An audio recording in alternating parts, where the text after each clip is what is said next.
Ja, Koerdische kookboek ook hier zijn hapje door Ruslan gemaakt is. 9 november. We zijn kofta. Hier zijn hapje. Ja.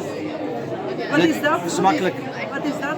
Ik denk het groente, maar ik weet niet. Arushan, kun je beter aan Arushan vragen?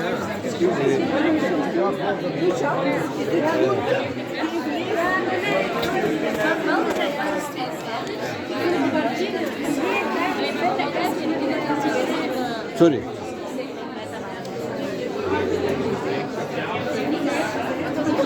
Oké. Galak spas.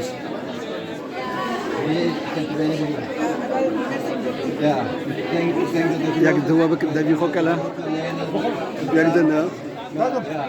Ja, ik dat je ook al.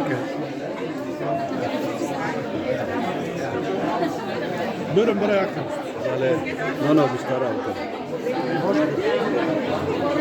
Oggi ce ne mai Kurdanel vedere spos buono. Ja, happy Kurdish happy.